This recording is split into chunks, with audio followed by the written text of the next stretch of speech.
जो हम मछली का काम कर रहे हैं ये पिछले 7 साल से कर रहे हैं और इसमें हमारे एक्सपेरिमेंट अब भी जारी हैं। लेकिन इसका चैन सिस्टम तो मुझे ऐसा लगा जैसे मार्केटिंग वाले नहीं बोलते आपको BMW दिला देते हैं एकदम से कि भाई इतने जुड़ जाएंगे इतने जुड़ जाएंगे, उसका तो पता नहीं, लेकिन इसमें ऐसा ही है। आज की डेट में अच्छा खासा काम है, करोड़ों में टर्नओवर है। नमस्कार दोस्तों, मैं हरविंदर सिंह। आज मैं अपने किसान फार्म पर हूँ। मेरा गांव नया गांव है, ज़िला अमरोहा, उत्तर प्रदेश से हूँ। मैं आपको आज अपनी स्टोरी सुनाऊंगा जो काफ़ी उतार चढ़ाव वाली रही है और काफ़ी आपके लिए मोटिवेशनल होगी। जब मैं छोटा सा था 5 साल का, तब मेरी मम्मी गुजर गई थी। बचपन हमारा काफ़ी ख़राब रहा। आप जानते होगे बिना माँ का बच्चा कैसे पलता है, कोई इतना ध्यान नहीं रखता। उसके बाद फिर जवानी आई, डिग्री कॉलेज में गए हम, वहाँ पे 1 साल ही करा था हमने BA में। उसके बाद मेरे दोस्त थे, अखबार में फर्स्ट उस पर ऐड आया था एयरोनॉटिकल का, टेक्नोलॉजी का, कि भाई इंजीनियर बनेंगे हवाई जहाज़ के, और पक्की नौकरी देने का वादा था। लखनऊ में इंस्टीट्यूट था। घर वालों से बहुत जिद की। उस टाइम पे 50,000 रुपये बहुत होते थे जो शुरू में एडमिशन होना था। मैं लड़ झगड़ के घर वालों से चला गया वहाँ पर। पढ़ाई भी अच्छी की, कुछ परेशानी भी आई हमें भी, हम हिंदी मीडियम से थे, लेकिन मेहनत हम इतनी करते थे, हम सारा कुछ याद कर लेते थे, रात के 3-3 बजे तक पढ़ते थे। लेकिन बाद में पता चला वहाँ से कि वो डेम्ड है, यूनिवर्सिटी जो होती है वो फ्रॉड निकले हो। उसके बाद फिर घर पर आए तो फिर और ज़्यादा परेशानी झेलनी पड़ी कि भाई इतनी बहुत ज़्यादा रुपया आपने बर्बाद कर दिया। घर से कई बार भागा, कभी मुंबई चला गया, कभी दिल्ली चला गया काम करने के लिए, लेकिन कहीं काम नहीं मिला। फिर मेरे भाई रहते थे गुड़गांव में, उन्होंने मुझे बुलाया, उनके पास गया मैं, तो वहाँ भी काफ़ी कंपनियों में जॉब ढूंढी। 3,000 रुपये 3500 रुपये भी देने के लिए कोई तैयार नहीं था। फिर इंग्लिश स्पीकिंग कोर्स चलता है, बोले उससे जॉब मिल जाएगी, मैंने वो सीखा। एक वहाँ पे काम कर रहे थे कंस्ट्रक्शन के कॉन्ट्रैक्टर थे, मैंने उनसे ही बोला, वो बोले चल मैं रख तो लूँगा लेकिन जितनी मजदूरी मैं लेबर को देता हूँ उतनी दूँगा। फिर मैंने काम सीखा वहाँ पे, लेकिन उनके साथ भी यही था कि भाई जब उसके पास काम होता था 3 महीने काम पे लगाते थे, उसके बाद बोलते थे जा घर घूमवा। और गांव की स्थिति ऐसी होती है, इतने ताने मारते हैं लोग, शहर में पता नहीं चलता कि भाई क्या हो रहा है दूसरे घर में। बोले यार हरपाल का लड़का तो नौकरी कर रहा था, फिर कैसा आ गया, क्या हुआ, नौकरी नहीं कर रहा। लेकिन फिर भी उम्मीद थी मन में, ये था यार जब मैंने देखा बाहर की लाइफ स्टाइल देखी दिल्ली गुड़गांव की, मैं यार बड़ा आदमी बनना है हमें भी, हमारे पास भी गाड़ी होनी चाहिए, बंगला हो, फार्म हो। किसी से बताता नहीं था मैं, क्योंकि अगर किसी से बताता उस टाइम पे तो सब मेरी मजाक ही उड़ाते। लेकिन शायद ऊपर वाला सुन रहा था कि भाई ये सच होगा। फिर मुझे काफ़ी टाइम बाद फ़ोन आया एक बार भाई का दोबारा, कि बोले आ जाओ एक बिल्डर बुला रहे हैं। मैंने उनकी 3 साइड है, 4 साइड है, 5 और 10-10 साइड संभाली NCR की। जॉब तो कर ही रहा था, उस लाइन की नॉलेज हो गई थी। फिर मैंने धीरे धीरे कॉन्ट्रैक्टर बन गया, अपने ठेके लेने शुरू कर दिए। यहाँ भी काम करे, NCR पूरा काफ़ी अच्छा कमाया वहाँ से। लेकिन फिर नोटबंदी आई, काम सारे ठप हो गए, सारा प्लानिंग ऐसे ही हो गया जो सोचा था। कभी सोचा नहीं था कि फिर गांव आ जाऊंगा, लेकिन गांव से लगाव था। जब पेमेंट भी फंस गई तो फिर एक तरीके से मैं डिप्रेशन में भी गया। लेकिन फिर मेरे भाई ने संभाला, भाई घर पर ही थे, इन्होंने फिश फार्मिंग स्टार्ट कर दी थी उस टाइम पे ही। बोले आजा कोई नहीं, कुछ यहाँ पर ही बड़ा करते हैं। फिर अपने घर पर आ गए। फिर देखा तो गाँव का जो तालाब था हमारा, जो लीज पर ले रखा था पट्टे पर, उससे स्टार्टिंग की थी। उसमें पार्टनर भी थे हमारे और लोग। वो 1 साल रहे लेकिन सही नहीं चले। उसके बाद फिर हमने अपना अलग स्टार्ट करा। फिर साल दर साल हम फ़िश फार्मिंग बढ़ाते रहे और आज जो है 100 बीघे में फ़िश फार्मिंग कर रहे हैं। उसके बाद फिर हमने पिगरी का स्टार्ट किया।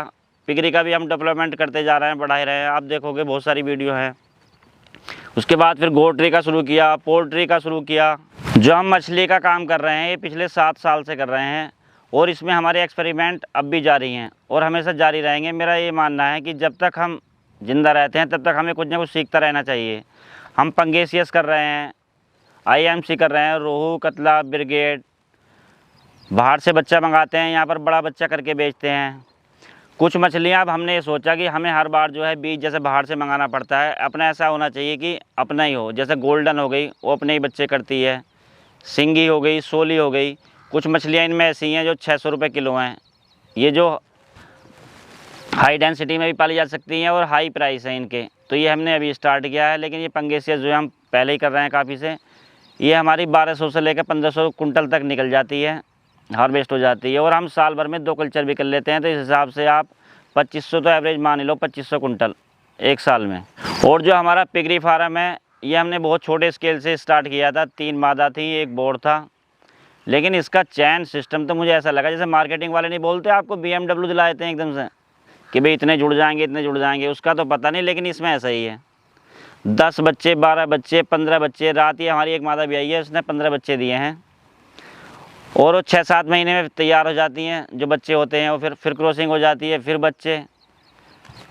तो आप इन्हें अगर आप सेल नहीं करोगे तो आप इन्हें संभाल नहीं सकते। तो सेल भी छोटे बच्चे से ही आप 10 किलो से स्टार्ट कर दो। 10 का ले कोई 15, 20, 25 इस तरह से हम इन्हें बेचते रहते हैं।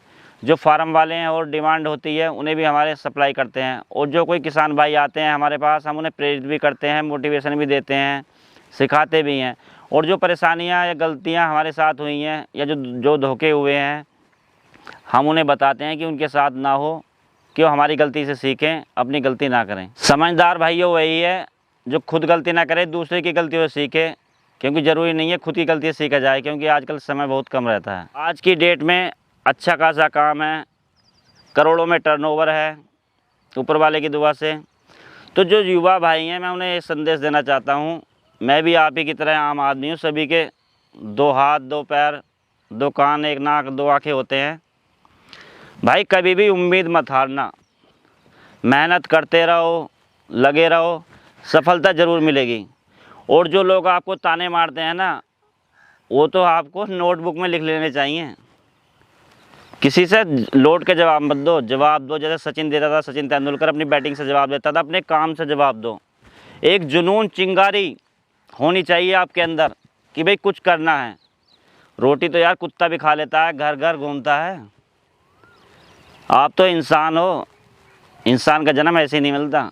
तो कुछ नया करो, नाम करो, अपना काम करो, मेहनत करो, पीछे मत हटो। किस्मत भी उन्हीं का साथ देती है जो मेहनत करते हैं, जिनके हौसले बुलंद होते हैं। और मेहनत करने वालों को कोई रोक नहीं सकता आगे बढ़ने से, वो हमेशा आगे ही बढ़ते रहते हैं। हम शहर गए, शहर में सब कुछ देखा, दुनिया देखी, मॉल देखे, मेट्रो देखी, लेकिन जो सुकून गाँव में है ना, वो कहीं नहीं है। शहर में मानता हूँ घूमने के लिए अच्छा है, एक्सपीरियंस के लिए अच्छा है, सीखने के लिए अच्छा है। गांव में पूरा गांव साथ होता है, आपका सपोर्ट भी मिलती है। तो गांव से अच्छा कुछ नहीं है। अपने ज़मीन से जुड़ो और कितने भी ऊपर पहुंच जाओ, लेकिन अपनी ज़मीन से जुड़ा रहना चाहिए। दोस्तों, मैं यहीं पर अपनी कहानी समाप्त करता हूं। और आप लोगों को एक बार और बोलना चाहता हूं, जिस काम के पीछे पड़ जाओ, पागलपंती होनी चाहिए इसमें।